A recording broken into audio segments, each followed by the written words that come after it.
আমিষ ছাড়তেই পারে না। বলে কিনা এই বয়সে কি আমিষ ছাড়বো, এতদিন খেয়েছি, এখন আমি আমিষ ছাড়া থাকতে পারবো না। কিন্তু আমরা কি শিখলাম সৎসঙ্গ করে? কি শিখলামটা কি আমরা বলুন? বাড়ি ঘর দুয়ার হয়েছে, গাড়ি আছে, টাকা পয়সা কিছু আছে, আর কি চাই আমি? আমি কি করলাম তার জন্য? আমি তাকে কি দিলাম?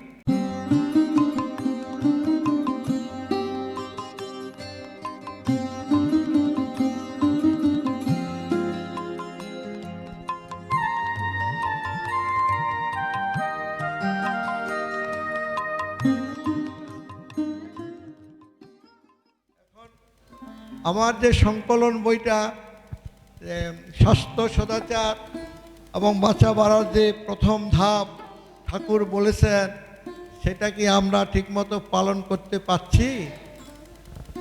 এটা আমার প্রশ্ন। বাঁচতে গেলে সদাচারী হতেই হবে, এবং ভালোভাবে বাঁচতে হলে সস্তনী গ্রহণ করতে হবে, এবং আমিষাশী হতে হবে, নিরামিষাশী হতে হবে, নিরামিষাশী হতে হবে। কিন্তু আমাদের ওই জীবের লালসার জন্য আমরা ছাড়তে পারি না। অনেক কথা শুনেছেন, মন দেহ মন ভরপুর হয়ে আছে আপনাদের। আমি সাধারণ কথা, আমার কোনো সাহিত্য জ্ঞান নেই, আমি কোনো ভাষা জ্ঞান নেই, সাধারণ কথা, যেমন আমাদের শৈলেন দাস দা বলছেন, সিঙ্গুরের শৈলেন দাস, তো তিনি বলেছেন সাধারণ লেখাপড়া এমন কিছু জানতেন না। আমার শ্রদ্ধায় আমার মাথা নত হয়ে আসে ওনার উপলব্ধি দেখে ঠাকুর সম্পর্কে। তাই আমার কথা হলো যে আমরা জীবের লালসার জন্য, এখানে নেই, মায়েরা কেউ নেই এখন, বুঝতে পারেন? তাকে বলছি আমি, নিরামিষ মানে আমিষ মানে ধরেই ছাড়তেই পারে না, আমিষ ছাড়তেই পারে না। বলে কিনা এই বয়সে কি আমিষ ছাড়বো, এতদিন খেয়েছি, এখন আমি আমিষ ছাড়া থাকতে পারবো না। কিন্তু শরীর যে দিন দিন ক্ষীণ হয়ে যাচ্ছে, সেজন্য এখানে কথা আছে আমিষ সম্পর্কে, যে মাছ খেলে যে মাছ খেলে যে জাত যায় তা তো নয়, তবে জাত না গেল জীবন যেতে বসে ডট ডট ডট 11 নম্বর আলোচনার প্রসঙ্গের 11তে আছে। জীবন কিভাবে যেতে যায় সেটাও ঠাকুর বলে দিয়েছেন। তাই আমি মনে করি ঘরে ঘরে ব্যাপারটা হলো কি, আমরা বলি বা শুনি, কিন্তু ঠাকুরের ভাষায় যে আমাদের হলো বলার বাবুগিরি আর শোনার বাবুগিরি। ঠাকুর দুঃখ করে বলেছে, কিন্তু ঠাকুরও অসহায়। ঠাকুর তো অসহায়। আমার ছেলে যদি আমার কথা না শুনে আমি কি করতে পারবো? তাই ধমকাতে পারবো, বেশি হলে মারতে পারবো, তাতে কি হবে? সম্পর্ক নষ্ট হবে, আমার থেকে সে দূরে চলে যাবে, তাই নয় কি? আমরাও মানে এগুলি পালন করতে হবে, মানে কষ্ট বোঝা মনে করে ঠাকুরকে এড়িয়ে যায়, এড়িয়ে যায়, এড়িয়ে যায়। ঠাকুর দুঃখ করে বলেছেন, অনেকে আসে, ঠাকুর তখন পাবনায়, কি বলেছেন? অনেকে এসে আমার সাথে দেখা করে চলে যায়, আর দেখা পাওয়া যায় না। ওই এর কাছে বসে বসে তত্ত্ব কথা শুনে, হ্যাঁ, তত্ত্ব কথা শুনে। পাশের বাড়িতে একটা লোক অসুস্থ, তার একটু খবর নিবে না। তাই পরিবেশ পরিচর্যা সম্পর্কে ঠাকুর যা বলেছে, বিশেষ করে আমাদের মধ্যে যে পারস্পরিকতা, তাও তো নাই। বললে নিজের গায়ে এরকম হয়ে গেছে আমাদের অবস্থা, পারস্পরিকতা নাই। আমার দমদম লিচু বাগানে কোন একটা দাদা অসুস্থ হয়ে আছে, আমি খবর নিতে পারি না। বা আমাদের এখানে কার কি অসুবিধা আছে আমরা খবর নিতে পারি। আমরা কি করি? একটু প্রার্থনা করে শেষ, ওনার জন্য ঠাকুরের কাছে প্রার্থনা। শুধু প্রার্থনা হবে কি? কিছু মানে বাস্তবভাবে কিছু করতে হবে, তার পাশে যেতে হবে, তার কাছে যেতে হবে, কথায় ব্যবহারে আচরণে, দরকার হলে কিছু ওষুধপত্র দিয়ে টাকা পয়সা দিয়েও সাধ্যমতো চেষ্টা করতে হবে। সেটা আমরা গড়ে তুলতে পারিনি, যেটা আজকে পলদা বলে গেলেন। পলদা বলে গেলেন যে কথাটা, সেটা আমরা করতে পারলাম কোথায়? পরস্পরের সাথে আমাদের দেখা সাক্ষাৎ হয় না। এখন আমাদের সবারই ব্যস্ততা, বুঝলেন, সবারই ব্যস্ততা, এইটা হলো একটা ফ্যাক্টর। এখন এটা আমরা যত তাড়াতাড়ি আমরা ওভারকাম করতে পারবো, সবার সাথে একটা মেলবন্ধন ঘটাতে পারবো, এবং পরস্পরের দুঃখে আমাকে ফিল করতে হবে। আমি যেমন আমার দুঃখে কষ্ট পাই, আরেকজনের কষ্ট হলে সেটাও আমি বুঝতে হবে যে আমারই ভাই কষ্ট পাচ্ছে। সেইটা তো আমরা হয়ে উঠতে পারি নাই। সেজন্যই এই চিন্তন শিবিরের আয়োজন। আমরা যে দীক্ষা নিয়েছি, আমি কিছুই জানি না, ওই একটা পাঞ্জা দিয়ে দিয়েছে, হাউ টু অ্যাক্টিভ ইট, তার আচরণবিধি কি কিছুই শেখানো হয়নি। আমি কিভাবে মানুষকে দীক্ষা দেব? বই পড়ে পড়ে কি সব হয়? সেজন্য তো করতে হয়, ভক্ত সঙ্গ করতে হয়। এই যে জ্ঞানী মানুষ বসে আছেন দক্ষিণ সিধা, সারা ওয়েস্ট বেঙ্গল সবাই চিনেন এক নামে, হ্যাঁ, অনেক শিক্ষিত লোকেরও তিনি ইঞ্জিনিয়ার, ব্যারিস্টার, ডাক্তারকেও তিনি দীক্ষা দিয়েছেন। আমি তো একটা সাধারণ মানুষকে দীক্ষা দিতে পারি না। আমার ভিতরে সেই অন্তর্জ্বালা আছে, সেই ফিলিংসটা আছে বলে আজকে আমরা এখানে সমবেত হয়েছি। যারা আমরা পাঞ্জাধারী যাজক, অর্ধুর্য যাজকের কী কর্তব্য, তার কত বছর যাজকগিরি করতে হবে, কতটা দীক্ষা হলে তাকে আমি অধৈর্য বানাবো, হ্যাঁ, তারপর তার কি কাজ কিছুই আমরা জানি না। শব্দগত অর্থই তো জানি না, যাজক কাকে বলে, যাজকের কি কাজ জানি না তো। আমাদের এখানে তো শ্রদ্ধেয় দাদারা, আমাদের কেন্দ্র গিদ্দি আশ্রম থেকে 5 জন সবাই এসছেন, প্রেসিডেন্ট, ভাইস প্রেসিডেন্ট, সেক্রেটারি, তারপরে পরিষদ প্রধান, সবাই এসছেন। এখন কথা হলো যেটা, আমাদেরকে একটু উঠে দাঁড়াতে হবে, ঘুরে দাঁড়াতে হবে। আমাদের ভিতরে যদি চেতনা না আসে তাহলে হবে না। আলোচনা সব কিছু হয় না, সাথে কাজও করতে হবে, কাজও করতে হবে। আমি তো মায়েদের বলি, আপনারা যে সৎসঙ্গে এসছেন, খাতা কলম নিয়ে আসবেন, খাতা কলম নিয়ে আসবেন। কতটা শুনতে হয়তো একটু রূঢ় মনে হতে পারে, কিন্তু এটাই বাস্তব। এটা একটা স্কুল, সৎসঙ্গ মানে স্কুল। ঠাকুরের সাদের সৎসঙ্গ মানুষ তৈরির কারখানা। কিভাবে ভালো মানুষ, ভালো আত্মা আসবে পৃথিবীতে, তাই তো তিনি চেষ্টা করে গেছেন। সিআর দাস দাকে তো তাই বলেছিলেন যে সমাজ সংস্কার করুন, বুঝতে পারেননি।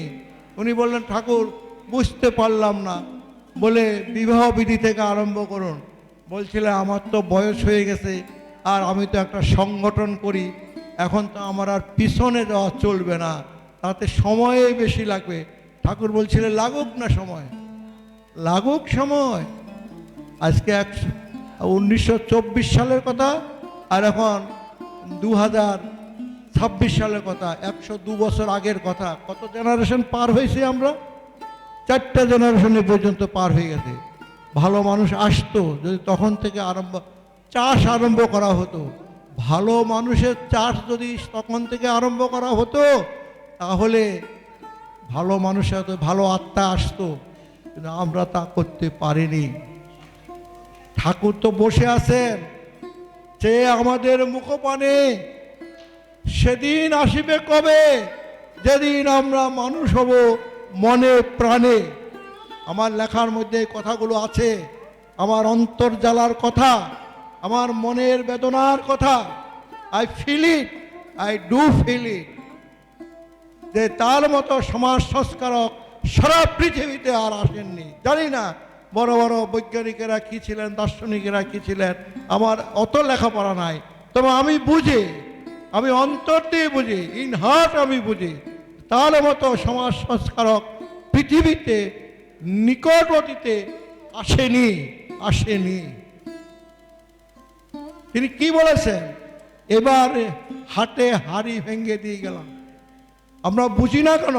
আপনি আলোচনা প্রসঙ্গে 1 থেকে দেশ পড়ুন না, দীপরক্ষী 1 থেকে এখন 11 ঘন্টা হয়েছে, পড়ুন না, বুঝতে পারবেন কিছু বাকি আছে কিনা। জীবনের কোনো যে 308খানা হাড় মানুষের ভিতরে থাকে, তাই তো মানুষ সোজা হয়ে দাঁড়াইতে পারে নাকি? সেরকম অস্থি মর্জি কোনো কথাই বিজ্ঞান, দর্শন, সাহিত্য, কলা, কৃষি, শিল্প, লেখাপড়া, স্বামী স্ত্রী, বিবাহ, সুসন্তান, কোনটা তিনি বলেননি। আমাদের কিসের অভাব? আমাদের এই দৈন্য দশা কেন? প্রশ্ন করুন নিজেকে, প্রশ্ন করতেই হবে। যদি আমরা ঠাকুরকে ভালোবেসে থাকি, আমাদের এত সম্পদ থাকতে আমরা এখন হতচ্ছাড়া, কেউ আমাদের পোষে না। ঠাকুর বলছে যখন ঋত্বিক হেঁটে যাবে, মানুষ পেছনে পেছনে দৌড়াবে তার পায়ের ধুলো নেওয়ার জন্য। এই কথা। আমাদের মতো ধনী পিতার সন্তান পৃথিবীতে আর কেউ নেই। জীবন বৃত্তির যে রসদ তিনি দিয়ে গেছেন, তিনি বলেছেন আমার এই বিধান শুধু হিন্দুর জন্য নয়, শুধু মুসলমানের জন্য নয়, এটা ভারতবর্ষের পশ্চিমবঙ্গের জন্য নয়, এটা সারা পৃথিবীর সত্তা পোষণকারী যারা অস্তিত্বকে ভালোবাসে তাদের সবার জন্য। তাই তো তিনি বিশ্বগুরু। আমরা 2018 সালে দমদম সুরের মাঠে বিশ্বগুরু উৎসব করেছিলাম। আমি আর এই অমলেন্দুদা দুইজন। ঠাকুরের একটা বাণীর সফল রূপায়ণ দেখেছি আমার জীবনে। মত মতাতে একটি হয়ে দুটো লোক ইষ্ট নেশায় চলে যদি সাম্য তালে, রূপ পেকে তার ভর দুনিয়ায়। প্রমাণ বিশ্বগুরু উৎসব কলকাতার বুকে। ওই যে চলে গেছে আমাদের পান্নালাল সাহা, অজ্ঞান হয়ে গেছিল, পজিশনে গিয়ে অজ্ঞান হয়ে পড়েছিল। এত মাধব ঈশ্বর ঠাকুর প্রেমী লোক ছিল এত সময়। 4 কিলোমিটার আমরা পজিশন করি। উড়িষ্যা থেকে 30 জন আসছিল দাদারা। 4 কিলোমিটার রাস্তা আমরা ঘুরেছি। আমি ঘুরিনি, আমি তখনও সেক্রেটারি ছিলাম ওই উৎসবের। এটা অহংকারের কথা নয়। আমি বসেছিলাম জায়গায় যে এই জায়গা যেন ঠিক থাকে। আমি বেরিয়ে গেলে সবাই ভালো হয়ে যেতে পারে। বুঝতে পারলেন কেন বলছি কথাটা? অহংকারের কথা নয়, এটা আমার গর্বের কথা। এটা আমার ঠাকুরের জন্য আমরা দুজন লোক করেছি। তাই বেশি লোক লাগে না ঠাকুরের কাজ করতে হলে, 2-4 জন হলে হয়। গতদিন আমরা এখানে যে করেছি 3 জন, আমি সেক্রেটারি মহোদয় আর আমাদের কেশিয়ার, 3 জনে সব করেছি। কি করব? কেউ যদি এগিয়ে না আসে। আমি দেখলাম পেমরা আশ্রমে, আপনারা সবাই কি জ্ঞান ডাকে চিনেন?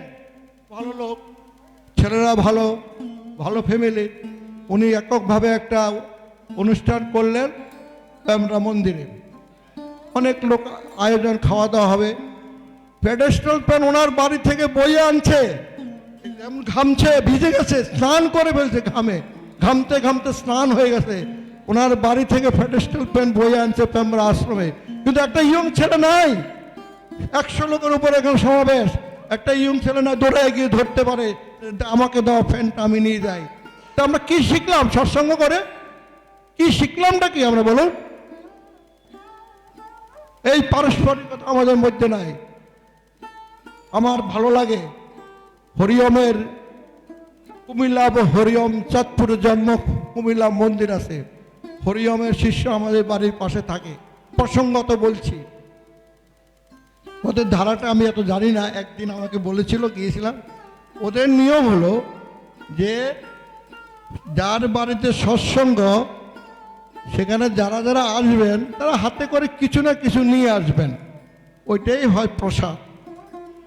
আর আমাদের ধারাটা হলো যে যিনি সৎসঙ্গ দিবেন তিনি সব কিছু করবেন। সাধ্যের অতীত অনেকে করতে না পেরে বন্ধ করে দিয়েছে। কিন্তু একটা কথা মনে রাখবেন, সৎসঙ্গ বাতাসা দিয়েও হয়, নারকেলের নাড়ু দিয়েও হয়। আগেকার দিলে নারকেলের নাড়ু দিয়ে বেশি হতো। এই কারণে গ্রাম বাংলায় অনেকের বাড়িতে নারকেল গাছ আছে, নারকেলটা অ্যাভেলেবেল। আর একটু গুড় নিলে নাড়ুটা হয়ে গেল, সুস্বাদু জিনিস। কিন্তু এখন তো অনেক কিছু করা হচ্ছে, সেটা কিন্তু সবাই নিতে পারে না। সেজন্য যে এলাকা আছেন সেটা মানুষকে ওইভাবে আমাদের বলতে হবে, দাদা তোমার কিচ্ছু লাগবে না, তুমি সৎসঙ্গ দাও, আমরা গিয়ে আলোচনা করে প্রার্থনা করে আসবো। বাতাসা দরকার হয় আমরা কিনে নিয়ে যাব, বাতাসা দরকার হয় আমরা কিনে নিয়ে যাব, তবু ঠাকুরের অনুষ্ঠান হোক। অনেকে আজকাল দেয় না, অত খরচ করে পারে না। এই তো মাইক নিতে পয়সা লাগে, প্যাকেট করতে পয়সা লাগে, লাগে না দাদা? অনেক খরচ আছে। শিল্পীরা আবার পয়সা নেয় গান গাওয়ার। এটা প্রসঙ্গত বললাম আমি, এটাও একটা ফ্যাক্টর আমাদের সৎসঙ্গের মধ্যে, এটা একটা ফ্যাক্টর। তাই আমার কথা হলো যে আমাদের ভিতরে যদি জ্বালা না থাকে, আমাদের ভিতরে যদি ক্ষুধা না থাকে, তাহলে আমরা ঠাকুরকে বইতে পারবো না। ঠাকুরকে বইতে হবে আমাদের। আমি কথা দিয়েছি তাকে, ঠাকুর আমাকে দায়িত্ব দিয়েছে। পাঞ্জাব মানে কি বলছে, ভ্যানগার্ড অফ দ্য প্রসপারিটি, প্রতিটা ফ্যামিলির দায়িত্ব আমার, যাদের উপর আমি দীক্ষা দেব তাদেরকে আপলিফ্ট করে তোলা, তারা যেন কোনো অবস্থায় না নামতে পারে। হয়তো আজকে তো কিছু কিছু কথা শুনলেন যে ঠাকুর বলছে ঋত্বিকদের ট্রেনিংয়ের জন্য 4 বছরের কোর্স থাকবে, 20 খণ্ডে 184 পৃষ্ঠা লেখা আছে। এর প্রেক্ষিতে একজন বলে গেলেন যে কোর্সের দরকার হয়, অশিক্ষিত নিষ্ঠাবান লোকদের ঠাকুর দীক্ষা দিয়েছেন, সেটা আর এটা কি এক কথা হলো? বলুন, একটা উদাহরণ দিয়ে দেখিয়ে সব ওই করে দিবে? হয় না। ঠাকুর করেছেন বুঝে, আর আমরা করছি না বুঝে। যাই হোক, আমি কোনো বিতর্কে যেতে চাচ্ছি না।